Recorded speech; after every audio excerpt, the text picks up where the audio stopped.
Mark chapter 16, and then we are done with the book of Mark, and we go to the book of Luke next. Jesus has risen. That's the good news for believers. When the Sabbath was over, Mary Magdalene, Mary the mother of James, and Salome brought spices so that they might go to anoint Jesus' body. Very early on the first day of the week, just after sunrise, they were on their way to the tomb, and they asked each other, "Who will roll the stone away from the entrance of the tomb?" Because it was such a large, heavy stone. But when they looked up, they saw that the stone, which was very large, had been rolled away already. As they entered the tomb, they saw a young man dressed in white robe sitting on the right side, and they were alarmed.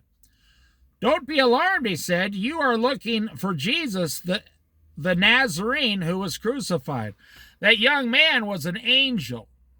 They saw a young angel sitting on the stone. "You are looking for Jesus of Nazareth. He has been crucified. He has risen. He is not here. See the place where they laid him? But go, tell his disciples and Peter, he is going ahead of you into Galilee. There you will see him, just as he told you." Trembling and bewildered, the women went out and fled from the tomb.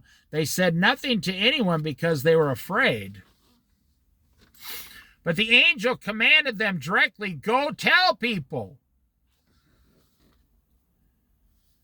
When Jesus rose early on the first day of the week, he appeared first to Mary Magdalene, out of whom he had driven 7 demons.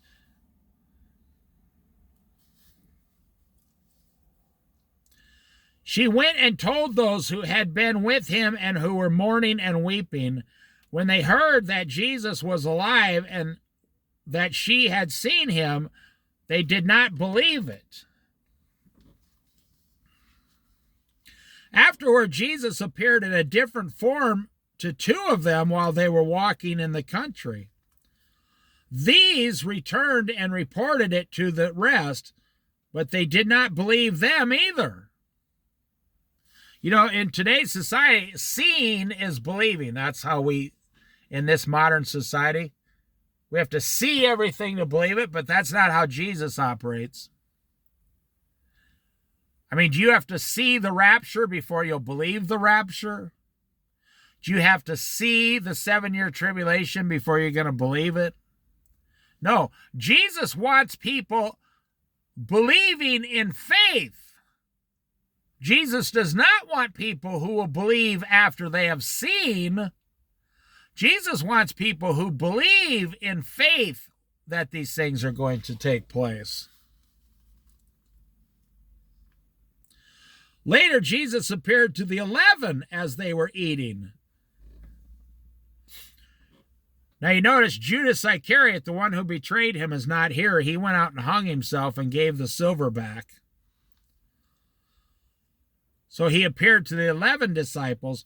He rebuked them for their lack of faith and their stubborn refusal to believe those who had seen him after he had risen. If I told you I saw Jesus personally, would you believe me? Probably not.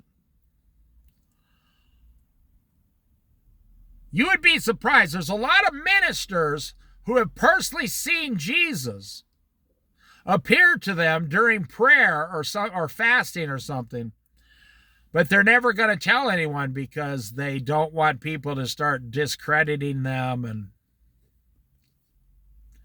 if I told people they're giving away free $50 bills downtown, I would have trouble people believing me.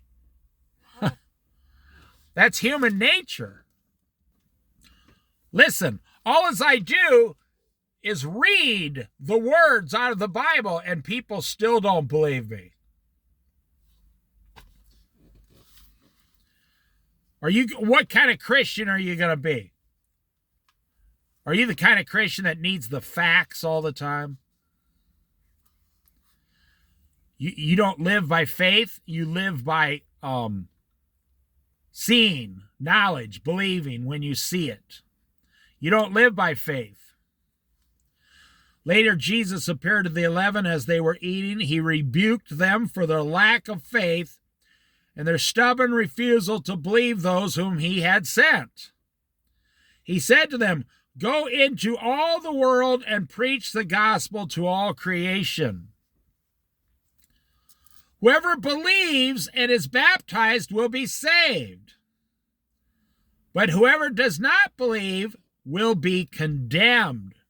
But remember, baptism is not a requirement for salvation. This is not, people take this verse. Well, as a matter of fact, it says back here in verse 8, the earliest manuscripts and some other ancient verses do not have verses 9 through 20. So this last part I'm reading here, verse 9 through 20 in chapter 16, some manuscripts don't have this part of it, and some do. And these signs will accompany those who believe. In my name, they will drive out demons. They will speak new tongues. They will pick up snakes with their hands, and when they drink deadly poison, it will not harm them at all. They will place their hands on sick people, and they will get well. After the Lord Jesus had spoken to them, he was taken up to heaven and sat at the right hand of God. Then the disciples went out and preached everywhere, and the Lord worked with them and confirmed his word by the signs that accompanied it. So that's the end of chapter 16. It was very short. And we are done with the book of Mark. Matthew, Mark, Luke is next, and then John. We're making great headway here, but honestly, how are you going to live your life? How are you going to live your life? Are you going to live? Let's say you wanted to try to get somebody healed, or you yourself wanted to be healed by Jesus. You cannot heal anyone without believing first. It's impossible to do healing without the believing part coming first. Did you know that? So what are you going to say? When I see you healed, then I'll believe Jesus is healing you. No, you got it backwards. You can't be healed if you don't believe you can be healed. You can't heal somebody else if they don't believe that you can do it through Jesus. And that's why in our society today, we have the internet.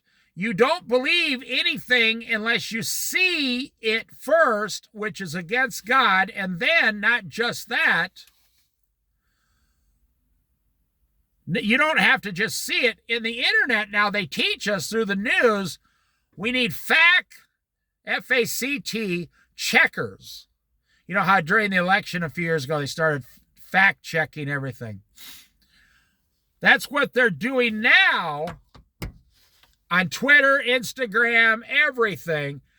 We have to check the facts. Well, who's checking the facts? The Pharisees, the teachers of the law? Sure. They're the fact checkers.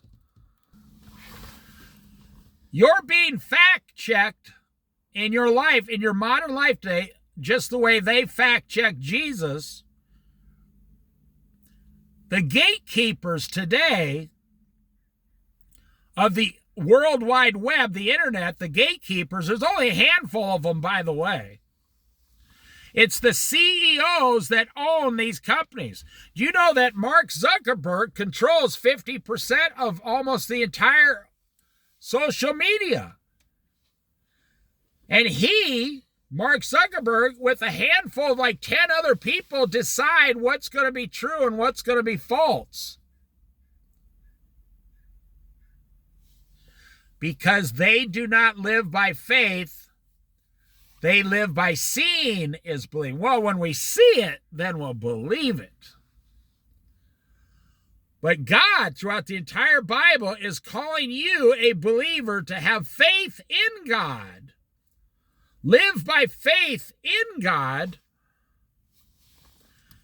And if you can't live by faith in God, you are not going to have very many things happen good as a Christian. You have to live by faith that God can do it.